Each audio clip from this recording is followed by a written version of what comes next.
जय माता दी। राधे राधे। आइए सुनते हैं निर्जला एकादशी पर ग्यारस माता की यह कथा। एक बार एक राज्य में एक राजा रहा करता था। राजा बहुत ही बुद्धिमान और बलशाली था। राजा सदैव अपनी प्रजा का बहुत अच्छे से ध्यान रखता था। प्रजा भी अपने राजा को बहुत पसंद करती थी। राजा की दो बेटियां थी। राजा अपनी दोनों बेटियों से बहुत प्रेम करता था। राजा की छोटी बेटी देखने में बहुत सुंदर और आकर्षक थी और राजा की बड़ी बेटी छोटी बेटी के मुकाबले थोड़ा कम सुंदर थी।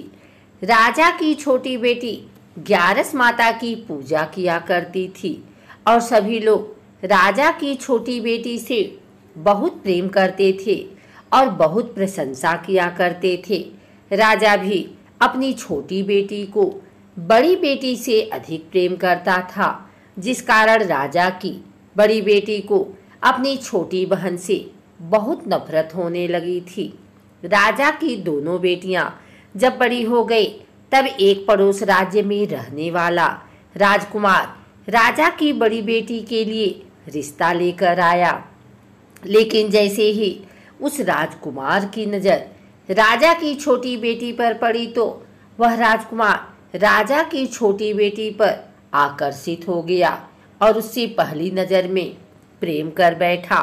उस राजकुमार ने राजा की बड़ी बेटी के साथ विवाह करने से मना कर दिया और उसने राजा से कहा कि मैं आपकी छोटी बेटी से विवाह करना चाहता हूँ। जिसके बाद राजा की बड़ी बेटी यह देखकर अपनी छोटी बहन से बहुत क्रोधित हो गई और राजा की बड़ी बेटी ने अपनी छोटी बहन को अपना सबसे बड़ा दुश्मन मान लिया। राजा की बड़ी बेटी ने अपनी छोटी बहन से बदला लेने का निर्णय लिया, जिसके लिए उसने अपने छोटी बहन को जान से मारने का प्लान बनाया। राजा की बड़ी बेटी ने अपनी छोटी बहन को मारने के लिए सबसे पहले एक लड्डू में जहर मिलाकर अपनी छोटी बहन को दे दिया और उसको लड्डू खाने के लिए कहा। लेकिन लड्डू खाने के बाद भी छोटी बहन को कुछ नहीं हुआ। बड़ी बहन यह देखकर बहुत आश्चर्यचकित हो गई, लेकिन बड़ी बहन ने हार नहीं मानी और उसने जब रात में छोटी बहन अपने कमरे में सो रही थी तब एक मटके में सांप रखकर उसके कमरे में छोड़ दिया। लेकिन सांप भी छोटी बहन का कुछ नहीं कर पाया। जिसके बाद बड़ी बहन ने अपनी छोटी बहन से कहा कि चलो हम लोग कुएं में से पानी भर कर लाते हैं। जिसके लिए वह अपनी छोटी बहन को पानी भरने के बहाने कुएं के पास ले गई और उसने अपने छोटी बहन को कुएं में धक्का दे दिया। लेकिन छोटी बहन को तब भी कुछ नहीं हुआ, क्योंकि हर बार ग्यारस माता उसकी रक्षा कर रही थी और उधर बड़ी बहन अपने सारे प्रयासों के बाद असफल हो रही थी, जिससे वह बहुत क्रोधित होती जा रही थी। फिर उसने अपनी छोटी बहन के पास जाकर उससे खुद ही पूछा कि मेरी छोटी बहन, तुमको पता है भगवान ने सबकी मृत्यु निश्चित समय पर लिखी हुई है और कैसे तुम्हारी मृत्यु होगी, क्या यह तुम जानती हो? तब छोटी बहन ने अपनी बड़ी बहन को बताया कि हाँ, मैं तो जानती हूँ मेरी मृत्यु कैसे होगी। छोटी बहन से यह सुनकर बड़ी बहन मन ही मन बहुत प्रसन्न होने लगी और उसने अपनी छोटी बहन से कहा कि तो मुझे अपनी मृत्यु का राज बताओ। छोटी बहन ने अपनी बड़ी बहन से कहा कि मेरी मृत्यु तो एक तोते में है, जो तोते के गले में एक हार है, उससे मेरी मृत्यु होगी। जब तक कोई भी व्यक्ति तोते को मारकर वह हार अपने गले में पहनेगा तो मैं मूर्छित हो जाऊंगी और जैसे ही उस हार को अपने गले से उतारेगा तो मैं वापस से जीवित हो जाऊंगी। अपनी छोटी बहन की मृत्यु का राज जानकर बड़ी बहन बहुत ही खुश हो गई और उसने अपनी छोटी बहन को मारने के लिए उसके पालतू तोते को ढूंढना शुरू कर दिया और छोटी बहन को इस बात का आभास हो गया था कि कोई उसकी जान लेना चाहता है, जिसके लिए वह अपने पिताजी के पास गई और उसने अपने पिताजी से कहा कि पिताजी, मेरी मृत्यु के बाद आप मुझे जलाइएगा मत, बल्कि आप मुझे अपनी पुरानी वाली हवेली में एक पलंग में लिटाकर छोड़ दीजिएगा, अपनी छोटी लड़की की। यह बात सुनकर राजा बहुत आश्चर्यचकित हो गया। राजा ने अपनी छोटी बेटी से पूछा, बेटी, तुम ये क्या कह रही हो? तब राजा की छोटी बेटी ने बताया, पिताजी, समय किसी के लिए नहीं रुका है, कब क्या हो जाए किसी को कुछ पता नहीं है। और फिर राजा ने अपनी छोटी बेटी से कहा कि तुम ऐसे बातें क्यों कर रही हो? 2-3 दिन में तो तुम्हारा विवाह है। लेकिन छोटी बेटी ने अपने पिताजी को ऐसा करने पर मजबूर कर दिया और उनसे वचन ले लिया। राजा ने भी अपनी छोटी बेटी की बात स्वीकार कर ली और 2-3 दिनों के बाद जब शादी का समय आया तब राजकुमार बारात लेकर राजा के घर आया और राजकुमार और राजा की छोटी बेटी का विवाह शुरू हो गया। जैसे ही राजा की छोटी बेटी राजकुमार के साथ फेरे लेना शुरू करती है तो उसकी बड़ी बहन अपनी छोटी बहन के कमरे में जाकर उसके तोते को पकड़ लेती है और उसको जान से मार देती है। तोते के गले में जो हार था उसको अपने गले में धारण कर लेती है। जैसे ही बड़ी बहन उस हार को अपने गले में धारण करती है, उधर छोटी बहन 3.5 ही फेरे ले पाती है और वहीं पर बेहोश होकर गिर जाती है। जिसके बाद राजा ने बड़े बड़े हकीमों को बुलाया और अपनी छोटी बेटी का इलाज करने के लिए कहा। राजा की बात सुनकर वैद्य ने छोटी बेटी को जब चेक किया तो राजा को बताया कि आपकी छोटी बेटी ना तो जीवित है और ना ही मरी हुई है। यह मैं ऐसा पहली बार देख रहा हूँ। राजा ने वैद्य और हकीम को यह बात बाहर बताने से मना कर दिया और उनको कहा कि अगर तुमने यह बात किसी को बाहर बताई तो हम तुम्हें फांसी दे देंगे। राजा ने अपनी छोटी बेटी को पुराने महल में ले जाकर एक पलंग में लिटा दिया और वहां पर कुछ सैनिक को तैनात कर दिया। वापस अपने महल पर आ गया। राजा की बड़ी बेटी अपने पिताजी के पास आई और कहने लगी कि पिताजी, अगर यह शादी संपन्न नहीं हुई तो आपकी इज्जत का क्या होगा? आप कहें तो मैं आपकी इज्जत बचाने के लिए राजकुमार से शादी करने के लिए तैयार हूँ। जिसके बाद राजा ने अपनी बड़ी बेटी की बात मान ली और राजा ने बड़ी बेटी को छोटी बेटी के कपड़े पहनाकर मंडप पर भिजवा दिया। लेकिन राजकुमार यह जान गया कि यह राजा की छोटी बेटी नहीं है, बल्कि यह राजा की बड़ी बेटी है। लेकिन जब राजकुमार ने शादी करने से मना किया तो सभी लोगों ने राजकुमार को विवश करके राजा के बड़ी बेटी से बचे हुए फेरों को संपन्न करा दिया और विवाह करवा दिया।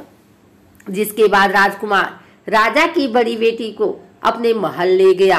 राजकुमार राजा की बड़ी बेटी से ना तो बात करता था, ना उसको पसंद करता था और ना ही उसके आसपास भटकता था। और राजकुमार ने यह फैसला लिया था कि वह अपनी प्रेमिका को ढूंढ कर रहेगा और यह जानकर रहेगा कि उसके साथ क्या हुआ है। एक दिन राजकुमार अपनी घोड़ी पर सवार होकर राजा के पुराने महल के पास पहुंच गया, जहां पर उसने कुछ सैनिकों को देखा। महल के पास पहुंचकर राजकुमार ने जब महल को ध्यान से देखा तो वह समझ गया कि यह तो हमारे ससुर जी का महल है। तब राजकुमार ने सैनिकों से पूछा, तुम लोग यहाँ क्या कर रहे हो और इस महल के अंदर उस पलंग में कौन लेटा है? जिसके बाद सैनिकों ने बताया कि यहाँ पर राजा की छोटी बेटी लेटी है। यह सुनकर राजकुमार बहुत प्रसन्न हो गया और वह तुरंत अपनी प्रेमिका के पास पहुंच गया और उसकी सेवा करने लगा। जैसे ही रात हुई तो राजा की छोटी बेटी उठकर खड़ी हो गई। राजकुमार यह देखकर बहुत खुश हो गया और उसने अपनी प्रेमिका से पूछा कि तुम यहाँ क्या कर रही हो? तुम मेरे साथ मेरे घर चलो। राजा की छोटी बेटी ने राजकुमार को सारी बातें बता दी कि मेरे जान एक तोते में बसी थी और मैंने यह बात सिर्फ अपनी बड़ी बहन को बताया था और मुझे पता है कि उसने ही मुझे मारने का प्रयास किया है। उसके पास एक हार है जिसको वह सुबह पहन लेती है और रात को उतार देती है।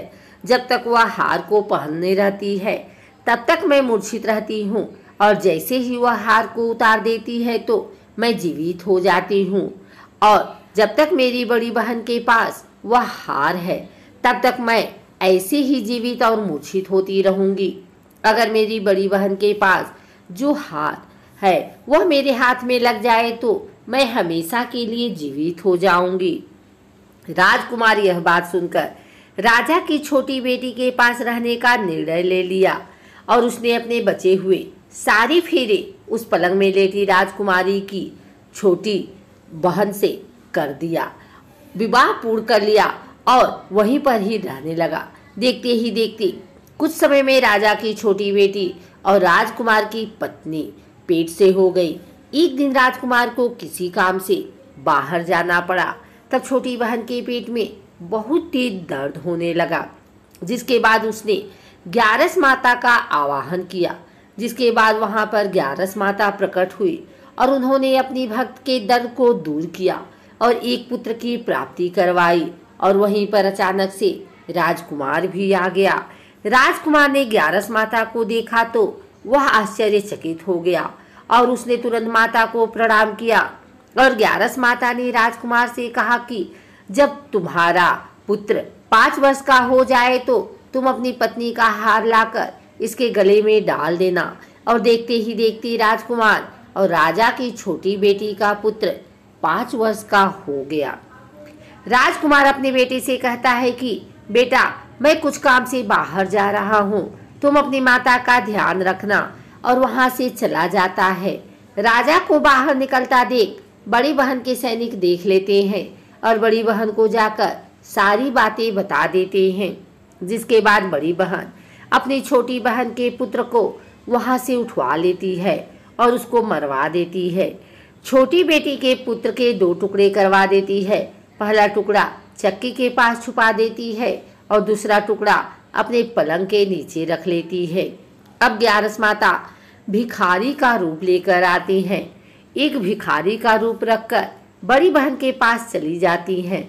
जिसके बाद वहां पर भिक्षा मांगने लगती हैं। बड़ी बहन अपने नौकरों से कहती है कि जाकर भिक्षा दे दो, लेकिन जैसे ही नौकर ग्यारस माता को भिक्षा देने के लिए आते हैं तो माता उन्हें मना कर देती हैं और कहती हैं कि मैं तुम्हारी मेहरानी से ही भिक्षा लूंगी। जिसके बाद बड़ी बहन स्वयं भी भिक्षा देने के लिए माता के पास आती हैं। तब माता एक बिल्ली का रूप लेकर उसके कमरे में चली जाती हैं और वहां पर छोटी बेटी के पुत्र कोई 2 टुकड़े को आपस में जोड़ देती हैं और उसे जीवित कर देती हैं। उसे वहां से ले जाती हैं। राजकुमार अपने बेटे को लेकर अपनी पत्नी के पास जाता है और उससे कहता है कि तुम इसका ध्यान रखना। अगर तुम इस बच्चे का अच्छे से ध्यान रखोगी तो मैं तुमसे बात करूंगा। एक दिन राजकुमार अपने बच्चे से कहता है कि तुम माँ से उनके गले का हार मांग लो। जिसके बाद राजकुमार का लड़का अपनी माँ के पास जाता है और कहता है कि माँ, मुझे तुम्हारा हार चाहिए जो तुमने गले में पहन रखा है।